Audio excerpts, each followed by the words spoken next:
दोस्तों, गांव के बाहर पुराने पीपल के पेड़ के नीचे एक साधु अपनी कुटिया में रहता था। लंबी जटाएं, भभूत से सना शरीर और आंखों में गहरी शांति। लोग उसे बड़े आदर से देखते थे और कहते थे उसकी साधना बहुत ऊंची है। कोई भी परेशानी हो, लोग उसके पास आकर समाधान ले जाते थे। लेकिन किसी को क्या पता था कि साधु के मन में भी एक ऐसा कोना था जहां त्याग से ज्यादा तड़प थी, एक छिपी हुई प्यास। दोस्तों, उसी गांव में एक विधवा औरत थी जिसका नाम था सुमित्रा। दोस्तों, 2 साल पहले ही अचानक उसके पति की मृत्यु हो जाती है, जिससे वो एकदम अकेली हो गई थी और उदास रहने लगी थी। दोस्तों, सुमित्रा की उम्र लगभग 30 के आसपास और गोरा रंग, लंबी काली जुल्फे और गजब की खूबसूरती थी। दोस्तों, पति के गुजरने के बाद उसने खुद को भक्ति और पूजा पाठ में डुबो दिया था, लेकिन उसकी आंखों में एक अधूरी प्यास थी जिसे किसी ने समझा ही नहीं था। दोस्तों, एक दिन जब गांव में एक बड़ा हवन हुआ तो सुमित्रा भी वहां पहुंच गई। साधु मंत्र पढ़ रहा था, लेकिन उसकी नज़र बार बार सुमित्रा के चेहरे पर अटक जाती थी। ऐसा रूप तो उसने कभी देखा ही नहीं था। दोस्तों, पूजा खत्म हुई, लेकिन साधु की बेचैनी और भी बढ़ती चली गई। दोस्तों, वीडियो में आगे बढ़ने से पहले आपसे एक ही रिक्वेस्ट है कि वीडियो को लास्ट तक जरूर देखें और हमारे चैनल को सब्सक्राइब जरूर कर लीजिए और वीडियो को लाइक भी जरूर कर लीजिए।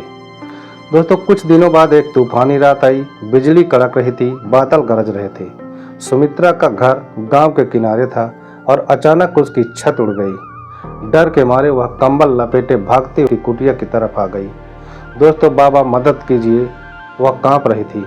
साधु ने दरवाजा खोला और उसे अंदर आने दिया। भीतर सिर्फ दिए की हल्की रोशनी थी। सुमित्रा गीली थी, कपड़े उसके शरीर से चिपके हुए थे। साधु का मन विचलित होने लगा। तुम्हें डरने की जरूरत नहीं है, यहाँ सुरक्षित हो, साधु ने कहा, लेकिन उसकी आवाज़ कांप रही थी। सुमित्रा ने पहली बार गौर किया कि यह सिर्फ एक साधु नहीं बल्कि एक जवान मर्द भी है। मजबूत कंधे, चौड़ा सीना और गहरी आंखें। दोस्तों, बारिश की बूंदें अभी भी उसके शरीर से टपक रही थी।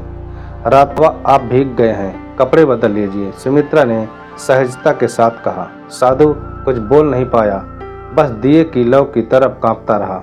सुमित्रा ने धीरे से अपना दुपट्टा निकाला और उसे पकड़ाते हुए कहा, लाइए मैं सुखा देती हूँ। साधु के हाथ कांपने लगे।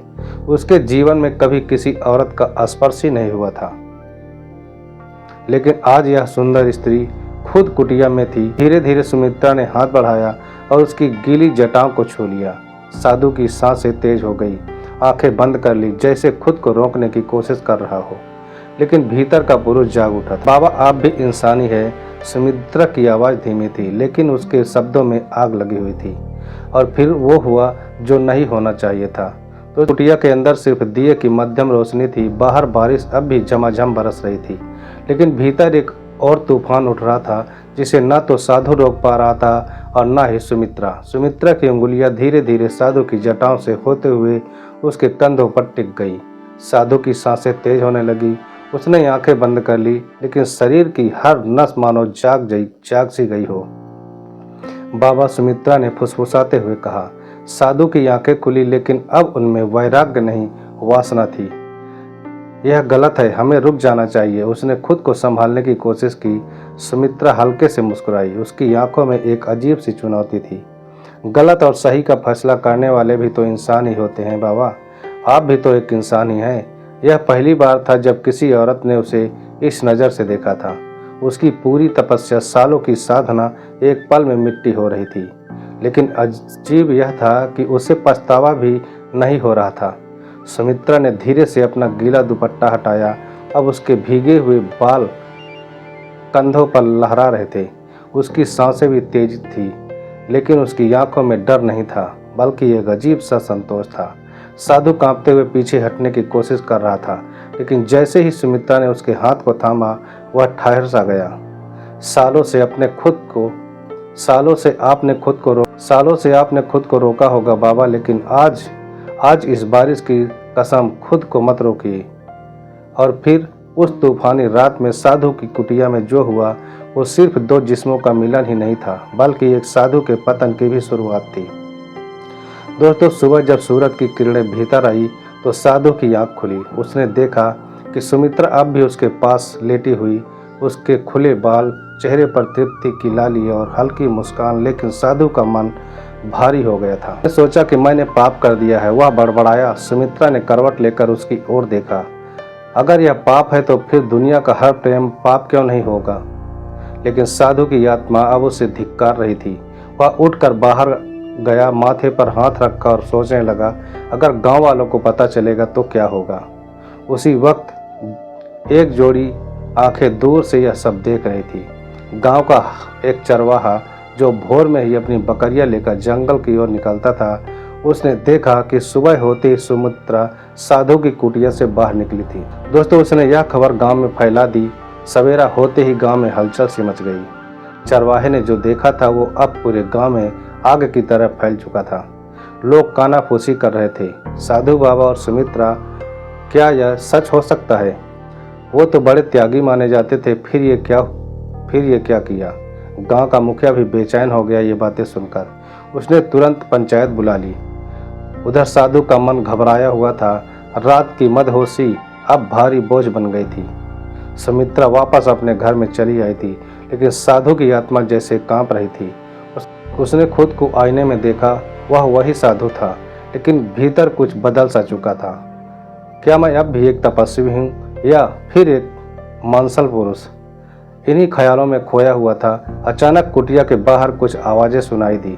उसने बाहर झांका तो देखा गांव के कुछ लोग गुस्से में उसकी ओर आ रहे थे। बाबा, बाहर आइए, एक आदमी ने गर्जा। साधु समझ गया कि बात गांव तक पहुंच गई है।